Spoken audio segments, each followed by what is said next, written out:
جی ناظرین، میں آپ کا دوست محمد سلمان فاروقی میڈیا سیالکوٹ سے۔ ناظرین، سب سے پہلے معذرت، میں کافی دنوں بعد آپ کو نظر آ رہا ہوں، اس کے لیے بہت معذرت ہے کیونکہ کام کی مصروفیت کی وجہ سے میں اپڈیٹ نہیں دے سکا۔ ناظرین، سب سے پہلے میں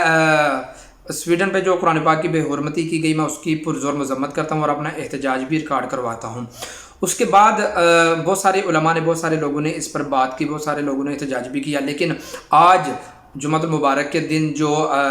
احتجاج ہوا، جو کفر کو للکارا گیا پاکستان کے اندر مختلف مقامات پر، بلکہ پورے پاکستان کے اندر لبیک والوں نے احتجاج کیا۔ لبیک والوں نے ماشاءاللہ بہت بڑا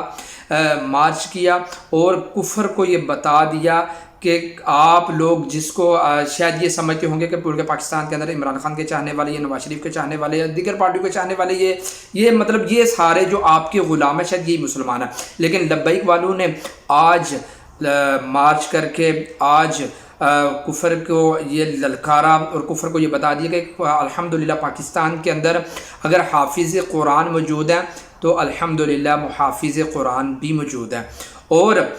میرے محترم حافظ سعد حسین رضوی صاحب نے بہت بڑا پیغام جنرل صاحب کو دیا۔ انہوں نے کہا کہ آپ کی طرف میری مبارک جو ہے وہ ادار ہے، اگر آپ مبارک لینا چاہتے ہیں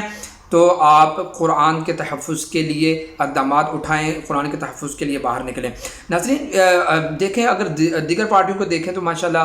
جناب ان کا تو اللہ ہی حافظ ہے، کرسی کے لیے ملک کو بھی جلا رہے ہیں، کرسی کے لیے ملک بند کر رہے ہیں، سب کچھ کر رہے ہیں، لیکن قرآن پاک کی توہین ہوئی،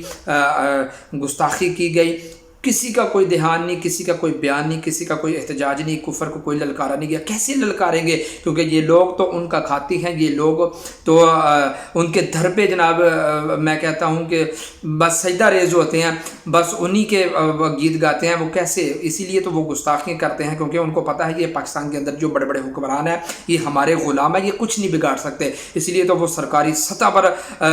قرآن پاک کی توہین کرتے ہیں، ہمارے دین کی توہین کرتے ہیں، ہمارے نبی کی توہین کرتے ہیں، کیونکہ ان کو پتہ ہے کہ یہ تو غلام ہے۔ لیکن انشاءاللہ اب ایسا نہیں چلے گا، کیونکہ الحمدللہ پاکستان کے اندر وہ موجود ہیں، وہ عاشقان مصطفیٰ موجود ہیں کہ جو دین کی حفاظت کرنا بھی جانتے ہیں اور محافظ قرآن بھی بننا وہ جانتے ہیں کہ کس طرح ہم نے دین کی حفاظت کرنی ہے، کسی طرح ہم نے قرآن کی حفاظت کرنی ہے، کس طرح ہم نے دین پہ پہرا دینا ہے اور کس طرح تحفظ ختم نبوت پر ہم نے پہرا دینا ہے۔ انشاءاللہ اسی طرح آئندہ یہ آپ آنے والے وقتوں میں دیکھیں گے کہ یہی جماعت انشاءاللہ کفر کو اس طرح للکارے گی کہ کفر حیران رہ جائے گا۔ اور آج جو کفر کو للکارا گیا کہ انشاءاللہ اس سے پہلے کبھی کسی جماعت نے اس طرح نہیں للکارا ہوگا جیسے آج کفر کو للکارا گیا ہے۔